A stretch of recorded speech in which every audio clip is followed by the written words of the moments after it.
Bienvenue dans ce 6e épisode du défi 30 jours 30 blogs. Aujourd'hui, on va tester un thème qui s'appelle Generate Price. Bienvenue sur Planète WP, la chaîne pour devenir autonome avec WordPress.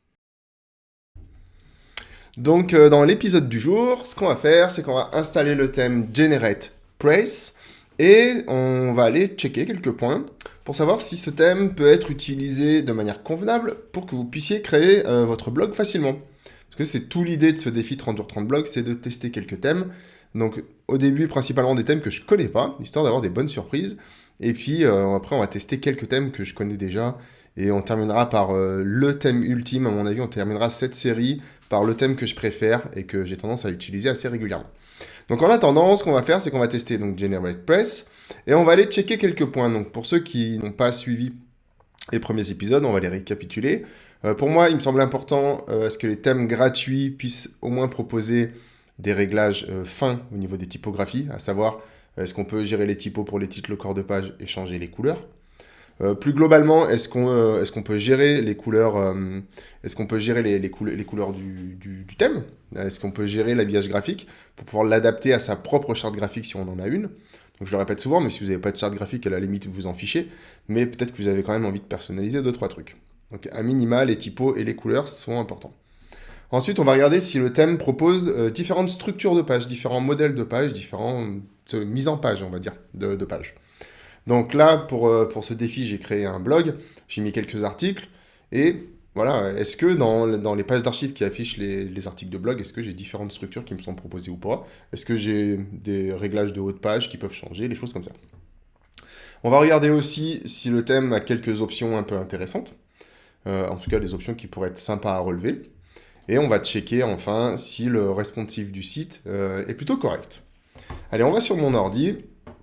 Donc le thème Generate Price, on le trouve assez facilement dans les thèmes les plus populaires.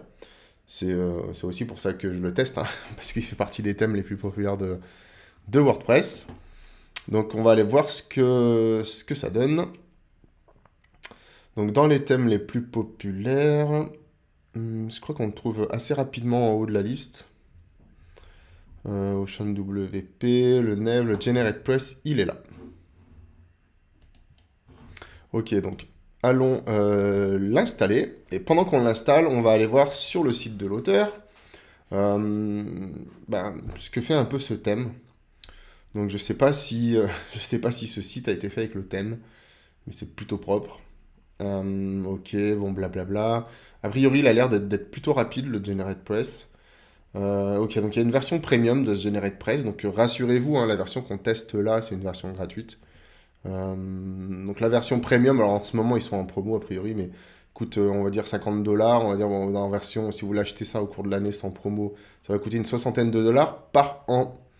Donc ça veut dire qu'on aurait accès à toutes les fonctionnalités premium, les site library. À mon avis, il y a toute une bibliothèque de sites déjà tout prêts, des démos qu'on peut importer et qu'on n'a plus qu'à customiser soi-même. Donc ça, c'est plutôt un bon plan. On a 1 an de mise à jour, 1 an de support, et on peut utiliser le thème sur 500 sites internet. Autant vous dire que vous avez de la marge, hein. Ok, il y a une version lifetime où là, c'est tout à vie, hein. Vous payez qu'une seule fois et vous êtes tranquille tant que le thème existe. C'est cool. Ce qui n'est pas forcément un mauvais calcul, hein. Alors, pour ceux qui n'ont jamais acheté de thème, pour WordPress, toutes choses comme ça, c'est pas forcément un mauvais calcul parce que ça coûte 60 $ par an. Là, si vous prenez le lifetime, globalement, vous l'aurez amorti au bout de 4 ans, c'est sûr. Mais en fait, il faut raisonner plus loin, c'est-à-dire que ici, vous avez les mises à jour automatiques, etc., etc. Mais si c'est un thème que vous pouvez utiliser sur des dizaines et des dizaines de sites, parce que je sais pas, moi, vous êtes un freelance ou un truc comme ça, c'est pas forcément un mauvais plan, hein, de prendre ça. Parce que le thème, lui, va évoluer aussi avec les années. Et donc avoir une licence comme ça, lifetime, ça peut être intéressant, puisque du coup, vous avez payé une fois, et puis peut-être que pour les 6, 7, 8 prochaines années, vous avez un thème que vous connaissez par cœur sur le bout des doigts, que vous pouvez utiliser pour tous vos projets, etc., etc. C'est hyper intéressant. Personnellement, c'est pas quelque chose que je fais, mais c'est hyper intéressant. Donc il est installé, on va pouvoir l'activer. Et quand il sera activé, on va retourner voir ce que ça donne sur le site internet. Alors déjà, est-ce que je vais avoir un écran d'accueil quelconque? Non. Ok, donc Generate Price, il est là. Et si je viens ici sur mon onglet, je vais aller afficher tiens, une page d'archives de mon blog.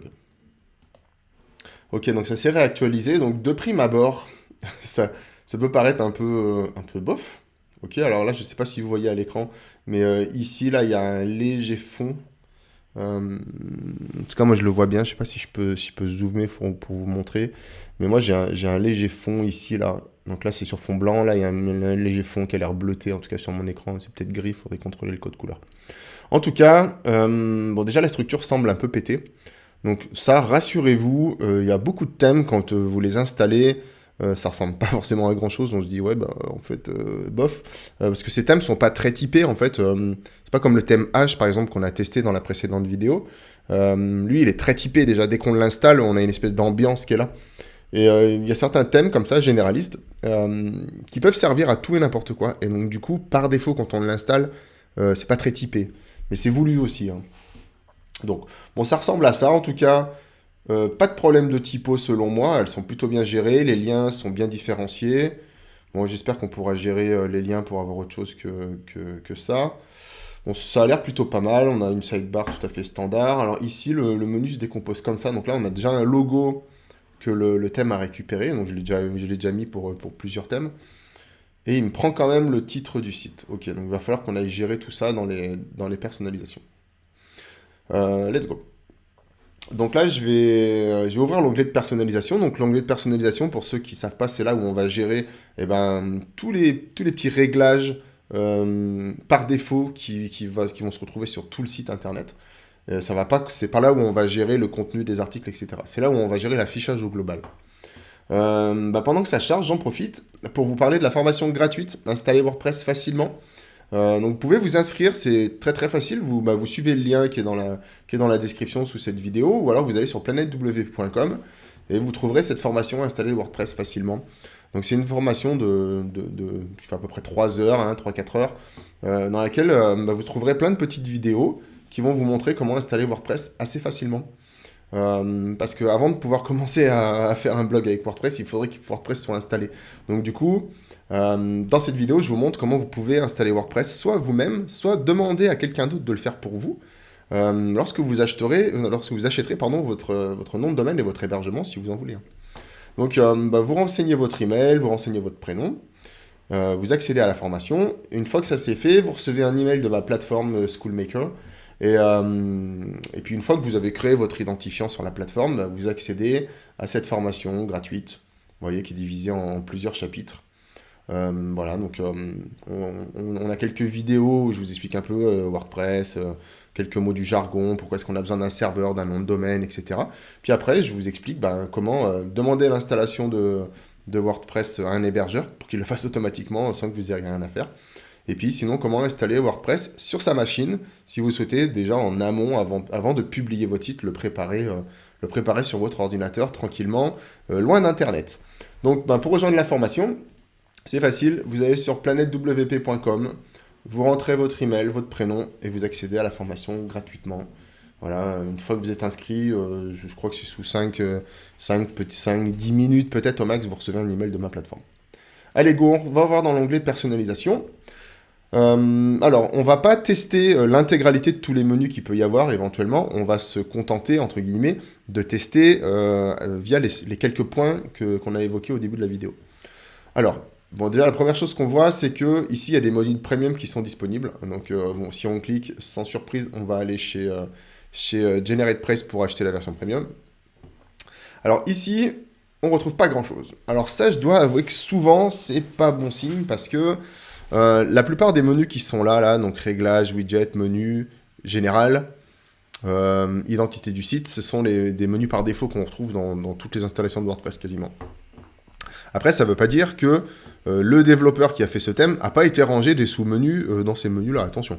Je dis juste que c'est vrai que de prime abord, souvent, il n'y a pas grand-chose. Alors déjà, on a un onglet couleur, on a un onglet typographie. Donc, a priori, ça va au moins checker en partie des points qui me semblent importants, à savoir est-ce qu'on peut gérer les typos, est-ce qu'on peut gérer les couleurs. Ensuite, il y a un menu de mise en page. Alors, on va les faire dans l'ordre. Ah oui, ok. Et donc dans ce menu de mise en page, effectivement, on va retrouver d'autres sous-menus qui nous permettent de modifier nos mises en page. Alors commençons peut-être par là, hein, vu qu'on y est. Donc là, dans ce menu mise en page, je peux gérer... Alors là, je peux gérer la largeur du contenant. Alors ça, si vous trouvez ça, c'est bien. Ça veut dire que là, ben, toute cette partie-là, hop, va faire 1200 pixels. Et vous voyez, je peux gérer... Ah oui, ça c'est plutôt pas mal. Je peux gérer donc, mes contenus dans un seul contenant ou dans deux contenants séparés. Donc ça, c'est plutôt pas mal.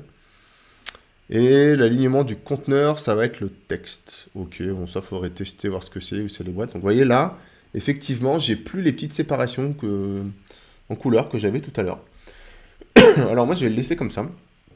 Mais ok, donc là, bon, si on changeait la taille, on aurait autre chose que 1200 pixels. Là, moi, ça me va, 1200 pixels, c'est tout à fait standard. Au niveau de l'entête, alors là, je peux régler, si je veux l'entête en pleine largeur, donc ça colle sur les bords de l'écran, ou si je veux que ça fasse la taille de mon container, donc là, je vais le laisser comme ça en pleine largeur. Alignement de l'entête à gauche, et pré-réglage de l'entête, ok. Alors là, c'est pas très visuel, mais a priori, ici, je peux avoir plusieurs structures pour mon en-tête. Alors, je vais prendre la structure classique. Et j'imagine, je le découvre en même temps que vous, que je vais avoir, voilà, donc le logo à gauche et le menu dessous. Ok, moi, j'aurais plutôt pensé que la largeur classique, ça aurait été avec le menu à droite. Donc, navigation en avant, après, navigation à gauche. Ok, donc en fait, c'est plutôt courant où on a la navigation à droite, ce que je préférerais moi. Je préfère avoir le logo et la navigation à droite. Alors effectivement, là, c'est cassé parce que mon logo est très large. Du coup, on va aller voir rapidement si on peut avoir autre chose que ça. Bon, en tout cas, globalement, ça semble remplir son travail. On peut avoir quelques structures différentes pour le menu, ce qui est génial. C'est très bien, bon, c'est sous format de liste déroulante. Je préfère quand les développeurs mettent un petit aperçu, comme c'est le cas, je crois que c'était avec le thème Riff Free, où il y avait des aperçus de tout ce qu'on pouvait faire, au niveau des mises en page. C'est vrai que c'est plus visuel, c'est plus ludique pour vous si vous n'êtes pas développeur. Titre personnel, que ce soit sous liste déroulante ou pas, ça m'est égal tant qu'on puisse faire des choses avec. Alors au niveau de la navigation principale, alors elle flotte à droite, je peux la mettre sous l'entête, flotter à gauche, colonne latérale droite, etc., etc. On va laisser comme ça, c'est parfait, c'est exactement ce qu'on veut. Point de rupture de la navigation, alors si vous voyez des choses comme ça, c'est quand on va être en responsive, c'est-à-dire quand on va regarder en mobile ou tablette, à partir de quel point est-ce que la navigation qui est là va passer sous le logo. Voilà, donc ça je vous laisserai... Ça, je vous laisserai gérer. Donc là, j'ai pas de sous-menu, etc. Bon, après, on a quelques petits réglages sympathiques. Bien entendu, on peut pas tout approfondir, hein, sinon cette vidéo va durer des heures. Mais ça a l'air plutôt pas mal. En tout cas, c'est plutôt dans la veine de ce que j'appellerais un bon thème. En tout cas, en version gratuite, qui souvent est une déclinaison d'un thème premium. Hein. Là, c'est plutôt bien parti. Je pense qu'on a des belles options. Alors au niveau de la disposition dans les mises en page, est-ce qu'on veut les colonnes latérales ou est-ce qu'on les veut pas? Alors je vais la laisser pour ce test, parce que je veux voir un peu comment ça se comporte, même en responsive, etc. Mais vous voyez, a priori, on peut, par exemple, quand on est en mode blog, on pourrait désactiver la colonne latérale. Ah oui, on va faire ça, d'ailleurs, on va la désactiver en mode blog. On va faire pas de colonne latérale pour le mode blog. Donc le mode blog, ce qu'ils appellent eux, c'est la page d'archives qui liste tous les articles de blog, tout simplement. Donc là, je vais avoir tendance à vouloir enlever cette colonne latérale sur la liste de tous les articles de blog. Par contre, je veux la conserver en mode article unique, c'est-à-dire quand je suis sur un article. Vous voyez ? Donc là, je préférerais ça, moi, personnellement. Alors pourquoi je fais ça? Parce que je croise les doigts, j'ai bon espoir de trouver différents modèles de pages pour ma page d'archives. Ok, alors on va laisser comme ça. Pour l'instant, c'est plutôt bien. Alors le pied de page, on s'en fout un peu. Hein, j'ai rien prévu de spécial sur le pied de page. Mais ici, a priori, vous voyez, vous pouvez avoir plus ou moins de colonnes dans votre pied de page. Et un petit bouton retour vers le haut. Alors ça, je vais l'activer. Ça, c'est plutôt une fonctionnalité sympa. Donc, un petit pouce en l'air pour la possibilité d'avoir un back to top qu'on peut activer ou désactiver. Donc vous voyez, il apparaît là maintenant, donc je peux remonter tout en haut comme ça. C'est parfait. Alors blog, Qu'est-ce que c'est? Ah oui, c'est ben, là, typiquement, ici, dans cette page de blog, donc d'archives de blog, est-ce que j'ai un extrait ou pas, ou est-ce que j'ai le contenu complet? Moi, je vais laisser l'extrait. Et donc, vous voyez, on aurait éventuellement plus d'options dans la version premium. Donc, j'imagine qu'on pourrait choisir le nombre de mots de l'extrait, est-ce qu'on veut le bouton lire la suite, blablabla. Blablabla. Bon, en version gratuite, c'est à minima bien d'avoir ça. Alors, au niveau des structures, pour moi, je pense que c'est plutôt rempli. En tout cas, je trouve ça plutôt bien. On a le minimum syndical, ça fonctionne bien. On a plusieurs modèles d'en-tête. Voilà, pour l'instant, c'est plutôt pas mal. J'ai pas trouvé de mise en page pour l'instant pour ma grille de blog ici, donc ça c'est un peu dommage. Donc si par exemple il n'y avait pas d'autres mises en page que celle-là pour les fameux articles de blog, moi j'aurais tendance du coup à remettre la sidebar, parce que là ça fait des lignes de texte qui sont un peu longues à mon avis. Je vais quand même aller voir sous général. Non, général on s'en fiche, c'est des petites options. Identité du site. Alors, identité du site, ben, je vais masquer le titre du site, vous voyez. Comme ça, je vais pouvoir avoir ça qui dégage. Et ici, je vais pouvoir gérer la largeur du logo. Donc ça, c'est plutôt cool. Et d'ailleurs, j'ai même une petite option ici pour les logos Retina. Alors, si vous voyez ça sur vos thèmes, c'est parce que en version Retina, comme c'est par exemple, comme moi j'ai un Retina actuellement là. Donc là, l'écran qui filme, c'est pas un Retina, mais mon ordi est un Retina. Et bien en fait, si vous mettez une image qui n'est pas au bon format, avec la bonne taille, etc., elle apparaît pixelisée sur un Retina. Donc vous pouvez avoir une image Retina, par exemple, vous mettez 2 fois la taille par défaut, et vous aurez une image de bonne qualité. Alors du coup, moi je vais pouvoir gérer ici la taille de mon logo. Et vous voyez déjà, alors je vais le mettre à 200 pixels. Et là, je vais commencer à avoir quelque chose de super intéressant. Donc là, c'est plutôt pas mal. Ok, bon, ben moi, ça me convient. Hein, c'est vraiment la disposition que je voulais. Bon, quand vous voyez marqué icône du site, c'est pour mettre le favicon. Donc le favicon, c'est le petit icône qui vient ici. Bon, ça, c'est plutôt pas mal. Réglage de base, ok. Bon, ben, a priori, j'aurai pas de réglage de mise en page pour mes articles de blog. Hein. Donc, bon, alors de ce côté-là, je trouve ça bof. Ça remplit pas vraiment les critères. Bon, c'est légèrement compensé par quelques autres réglages à un peu plus. Donc, mais là, vous voyez, au niveau du mode blog, je vais remettre la colonne latérale. Alors là, effectivement, c'est sous forme de liste, mais vous voyez, je pourrais avoir contenu, colonne latérale, colonne latérale. Ça veut dire que je pourrais avoir le contenu d'un côté, enfin le contenu à gauche, et 2 colonnes latérales sur la droite. Ou alors une colonne latérale de chaque côté, le menu, enfin le contenu au milieu, tout ça. Bon, ça me plaît pas trop. Donc je vais remettre contenu, colonne latérale à droite, étant donné que je peux pas gérer de cette partie-là. Donc, bon, les niveaux des mises en page, ça reste un peu bof. Donc j'imagine que c'est dans la version premium qu'on peut avoir tout ça. Mais bon, bah, pourquoi pas, ouais, Advanced Layout System, ok. Donc voilà, je pense que c'est vraiment dans... Voilà, regardez, c'est pareil. Ici, en Masonry Display, your blog archive post in a Masonry Layout. Donc ça, c'est que dans la version premium. Donc voilà, pas de possibilité en version gratuite d'avoir différentes mises en page à part ça. Donc si ça vous convient, c'est ok, hein. Mais tout comme j'ai pas vu passer par exemple pour l'instant de menu pour gérer justement cet affichage et savoir si je veux laisser ça, les commentaires, le bouton si je veux garder cette tête là ou si je veux l'enlever, etc. J'ai pas l'impression d'avoir ça. À mon avis, ça va être vraiment tout dans la version premium. Et ça c'est bof, ça remplit pas totalement le critère pour moi. Alors on va aller regarder au niveau des couleurs, puis on va les faire dans l'ordre pour celui-là. Alors ça a l'air plutôt pas mal. Ok, alors c'est plutôt cool. Au niveau des couleurs, alors j'aime bien ça. Alors c'est la première fois que je vois ça comme ça. Je trouve ça plutôt pas mal. Ça pollue pas ici l'interface. Il y a un réel effort de rendre ça agréable à utiliser et ça, gros pouce en l'air, je valide quoi. Alors ici, ce que je peux faire, c'est gérer une sorte de palette de couleurs globale. Donc j'imagine que ces couleurs globales, je les retrouverai dans mon constructeur de page ou à minima, je les retrouverai dans mon éditeur de Gutenberg, etc. Alors ce qui est bien, c'est que je peux gérer les couleurs du corps de page, de l'entête, de la navigation principale, des boutons, du contenu, des formulaires. Alors là, gros pouce en l'air. Je vais pouvoir gérer les couleurs de ces formulaires. Donc, vous voyez, je peux gérer les fonds des formulaires. Je peux gérer le texte. Ok, le texte à l'initial et le texte quand on est focus dans le formulaire, en train de le remplir. Les bordures, donc l'état initial et l'état quand on est à l'intérieur, en train de remplir. Alors ça, c'est génial. Un gros pouce en l'air pour toutes ces petites fonctionnalités de couleurs. On peut gérer la couleur, la couleur des widgets qui sont là-dedans. Ça, je m'en fiche un peu. Les pieds de page, barre de pied de page et le back to top. Donc le back to top qui est là, vous voyez, on peut aussi gérer sa couleur. Donc sa couleur de background en état initial et sa couleur de background en survol. Donc on va tester, tiens.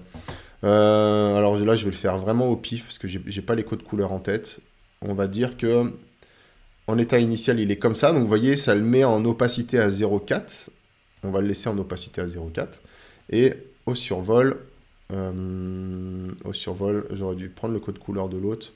On va le mettre comme ça et on va le mettre en opacité à fond. Et là, vous voyez, qu'est-ce que ça donne? Donc là, par défaut, il est comme ça. Et là, il est comme ça. OK. Alors là, si je veux chipoter un peu, c'est on-off. Vous voyez, c'est hop, en opacité à fond, opacité à fond. Moi, j'aurais aimé un petit réglage de transition pour ça. Bon, c'est du gros chipotage. Hein. C'est du chipotage de dev. Mais bon, ça peut avoir son importance. Alors ça, vous voyez ce que je viens de faire, de faire ce petit détail-là. Vous pouvez trouver ça peut-être anodin. Mais pour moi, c'est hyper important parce que... alors, attendez. En fait, vous voyez pas. Je vais décaler ça. Mais ici, mon back to top est ici. Depuis tout à l'heure, j'avais pas vu qu'on voyait pas le back to top. Donc, vous voyez ici, j'ai changé la couleur initiale, etc. Donc ça pour moi, c'est important là, qu'on puisse avoir cette interaction parce que faut pas partir du principe que tous les gens qui vont surfer sur votre site ont une vue nickel. Peut-être que même vous avez des problèmes de vue et que vous appréciez peut-être de voir qu'il se passe quelque chose quand on passe la souris dessus. Alors je vais laisser mon petit portrait là sur le côté. Et comme ça, on verra à l'avenir mieux quand c'est en bas à droite. On verra pas ma tête. Ok, alors, voyons voir. J'aimerais bien savoir, au niveau du corps de page, donc je peux gérer le fond, ça je m'en fous. La couleur du texte, c'est ok comme ça. Alors les liens, voilà, ça pour moi c'est important. Alors vraiment, encore une grosse mention pour la manière dont c'est affiché, c'est génial. Alors là, j'ai envie de mettre mes liens en orange, parce que ma charte est orange. Et j'ai envie que quand on survole, le lien devienne, je sais pas moi, on va se mettre ce orange là, ok? Donc là ils sont comme ça, quand je passe la souris ça devient comme ça, pareil pour les boutons, enfin, tout ce qui est lien en fait, vous voyez, marche bien. Donc ça pour moi c'est réussi. Au niveau des en-têtes, alors je peux gérer la couleur au global des en-têtes. Il est vrai que dans certains thèmes un peu plus évolués, on peut gérer les 6 niveaux d'en-tête qui existent en code. Et donc ça c'est plutôt pas mal, mais vous voyez ça c'est cool. Pour moi c'est mission remplie là. Alors là par exemple vous voyez mes liens ici sont orange, mais dans ma navigation ils sont restés bleus. Donc ici je peux aller changer, vous voyez les couleurs. Donc par défaut mon lien est noir.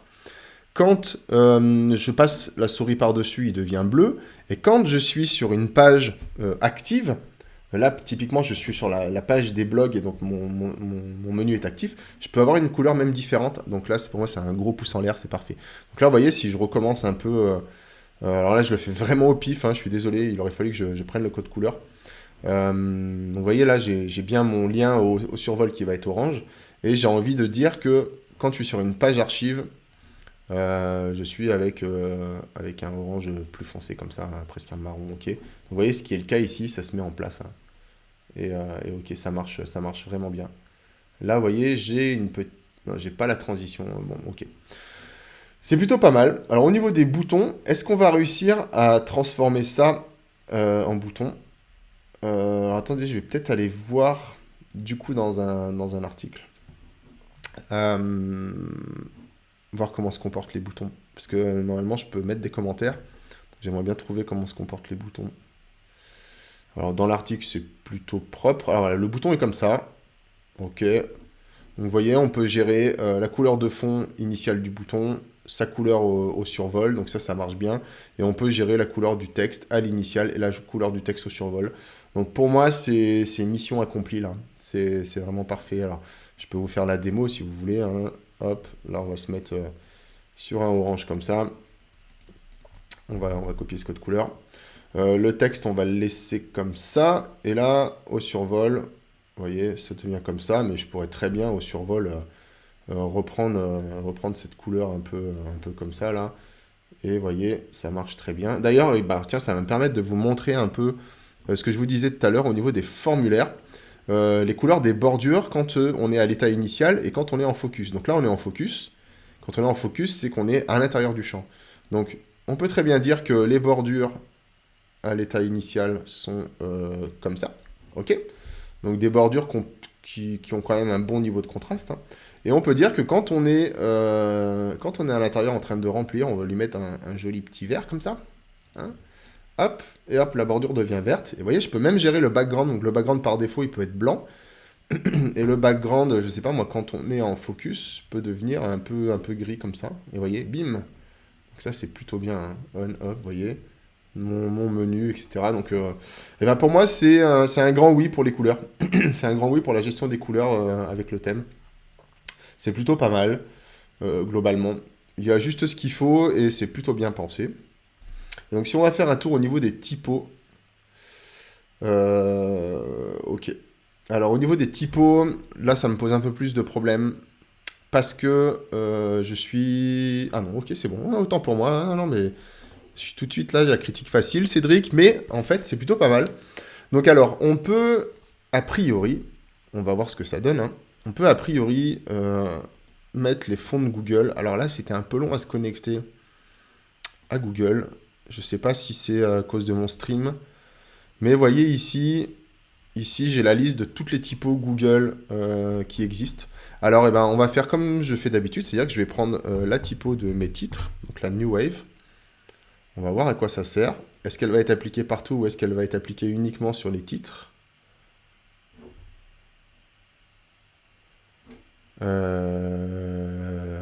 Ok.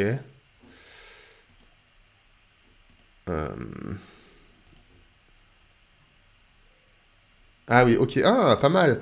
Ah oui, alors ça, c'est une... Alors là, je le découvre en même temps que vous et c'est une super surprise. Alors regardez, là, j'ai ajouté une première typo, c'est la New Wave. Je vais la mettre en régular. Ok. Et ce que je vais faire...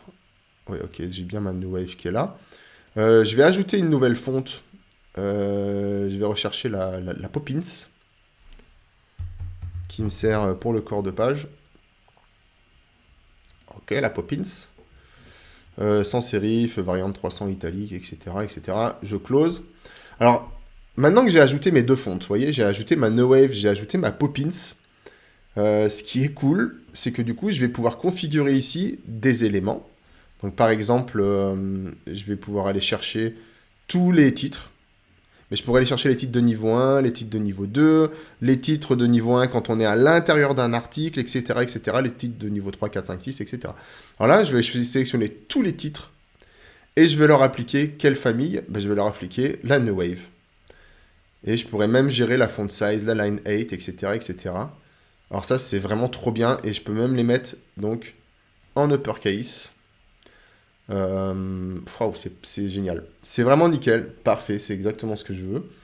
Wow, que dire? Alors si, je vais peut-être gérer, tiens, un petit truc.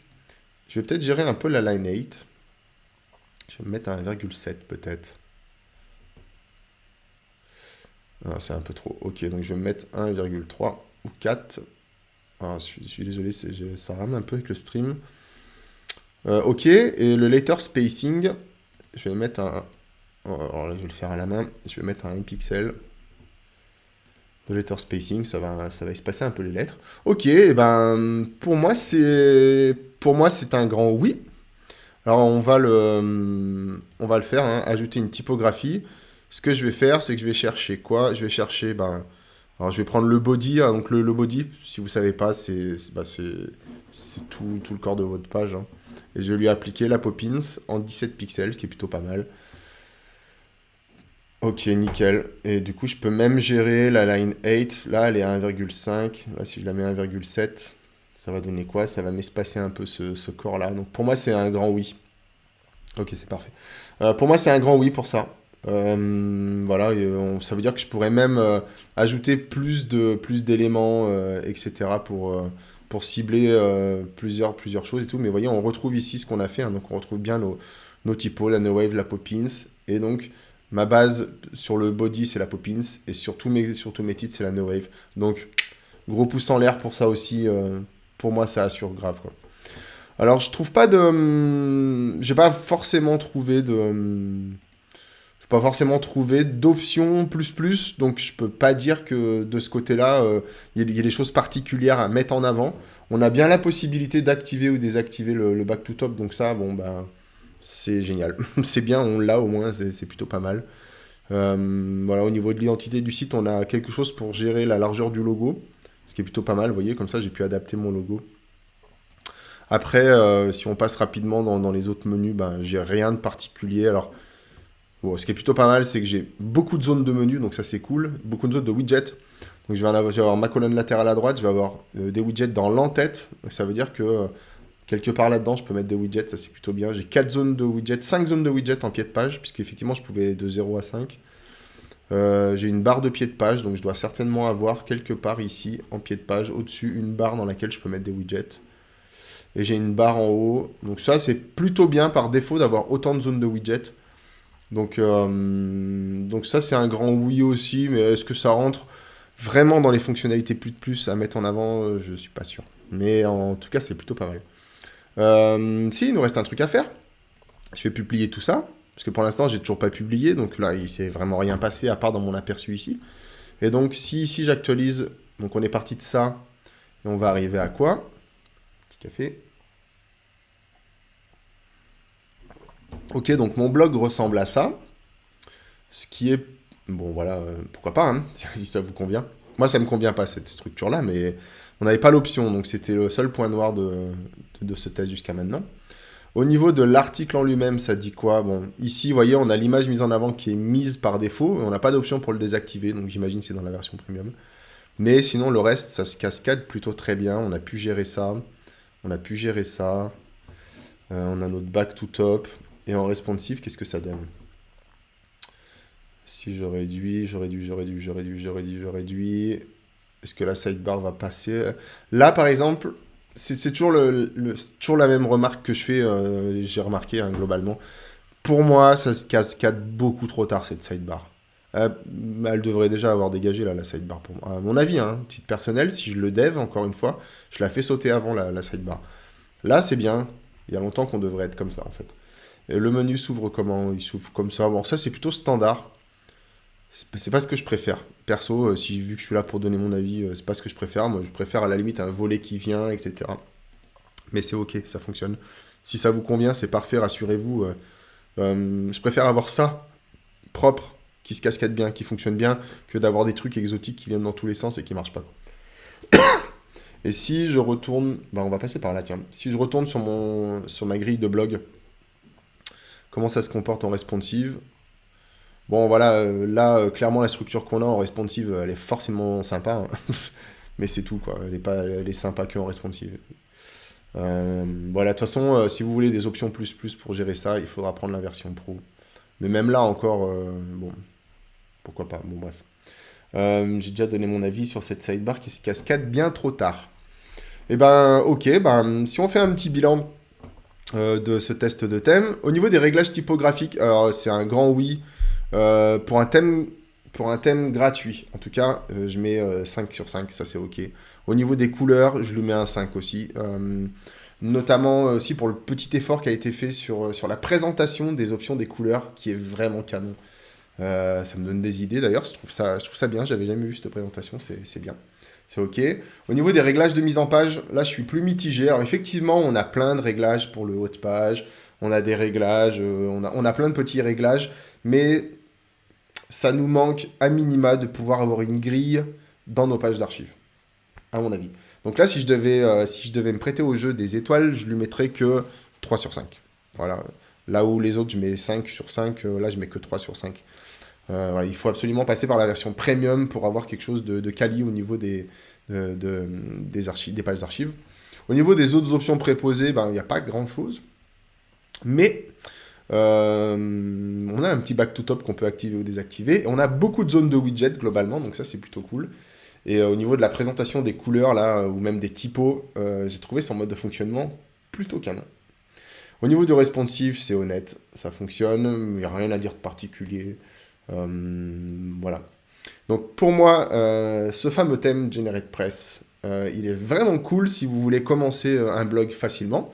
Si vous avez une charte graphique et que vous avez besoin de le personnaliser, vous n'allez pas vous prendre la tête. Donc déjà avec la version gratuite, vous allez pouvoir faire quelque chose de plutôt qualitatif. Après, si vous avez le moyen, 60 $ par an pour avoir une version premium qu'on peut utiliser sur autant de sites qu'on veut, il n'y a rien à dire. Allez-y, allez-y, c'est une super affaire. Voilà, donc pour moi, c'est un grand oui, ce thème. Je verrai, il sera peut-être dans mon top 5.